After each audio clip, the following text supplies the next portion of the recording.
आपको better category मिली है? नहीं, वही थी, डेथ सेल तो वही होता है, ये सारे पॉलिटिशियन उसी में होते हैं, राणा सनाउल्लाह साहब भी नहीं, उसमें आपको होते वो हैं, सियासतदानों वाली मरीम चक्की मिली है नवाज ना? भी उसमें, हाँ हाँ, वही मौत की चक्की होती है, ये लोग आगे बात बताते हैं नहीं, मौत की चक्की सबको वही मिलती है, बैरकों में तो नहीं रखा जाता है इनको, उसमें तो 100-150 बंदा होता है, वहां पे आपको कोई नुकसान पहुंचा सकता है, तो सब ये मौत की चक्कियों में ही होते हैं। और आप उसमें अकेले थे? जी मैं अकेला था।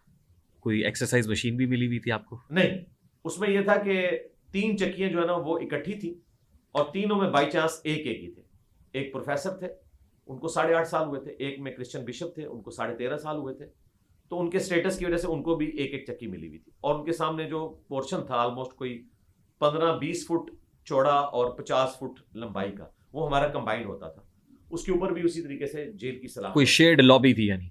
हाँ, वो हाँ लॉबी शेड है, उसमें सुबह फजर के बाद आपको खोल दिया जाता है, और मगरिब से पहले आपको, जिस तरह आप मुर्गियों को बंद कर देते हैं ना दड़बों में, तो वो वापस से उसके लॉक हो जाता है और चाबियां जाके ऑफिस में जमा हो जाती हैं, और दिन के वक्त आप चहलकदमी कर सकते हैं, तो हम तो घंटों वहां वॉक करते थे। टॉयलेट सबके सेपरेट थे उसमें? जी सर है, वो हर चक्की का अपना अलग होता है। और सब में टेलीविजन की एक्सेस थी?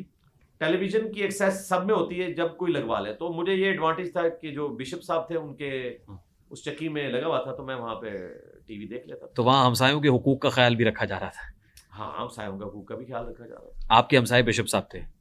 हाँ जी। तो आप उनके यहाँ जाके हाँ जी, टेलीविजन देखते थे? हम खाना भी इकट्ठा खाते थे। टेलीविजन पे कोई खास प्रोग्राम देख रहे होते थे? हाँ, मैं शाहजेब के प्रोग्राम देखता था, जियो कैपिटल टॉक देखता था। नहीं, वो आज शाहजेब खानजादा के हाँ, साथ। वो कैपिटल टॉक देखता था, हामिद मीर साहब का, और इरशाद भट्टी साहब और ये बाकी जो लोग, रिपोर्ट कार्ड, यही, क्योंकि 2 ही न्यूज़ चैनल आते थे, तीसरा तो पीटीवी था।